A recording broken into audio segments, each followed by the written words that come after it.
Fern নামটা খুব শোনা আর গাছটাও খুবই চেনা।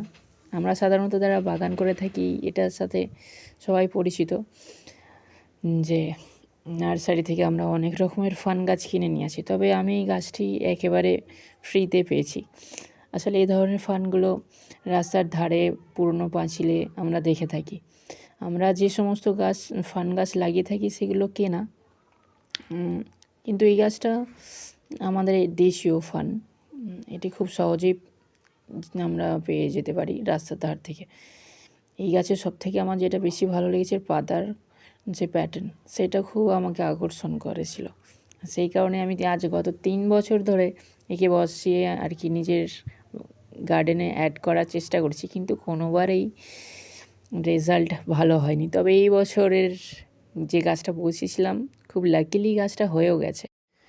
প্রথমে গাছটিকে নেবার সময় ভেবেছিলাম গাছটি খুব ইজিলি হয়তো গ্রো করে যাবে, কিন্তু পরে বারে ফেল হওয়ার পর বুঝলাম না, এই মহারাজের জন্য আমাকে স্পেশালভাবেই কিছু করতে হবে।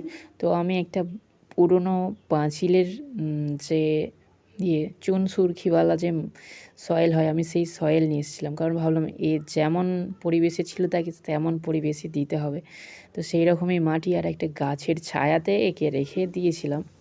তো অনেক দিন পর দেখলাম এ থেকে একটা দুটো করে পাতা ছাড়তে আস্তে আস্তে দেখলাম গাছটা স্টেবল হয়ে গেল। তো খুব ভালো লাগলো আজ গাছটা আমার বাগানে আছে, এটা ভেবেও আমার খুব ভালো লাগে।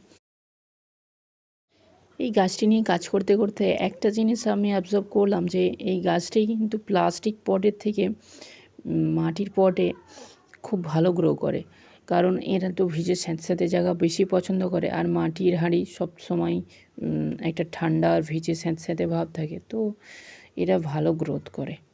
যাই হোক, আপনারাও যদি এরকমই কোনো ফার্ন নেওয়ার বা বাগানে রাখার কথা ভাবছেন, তো এরকম ফার্ন আপনারাও রাখতে পারেন।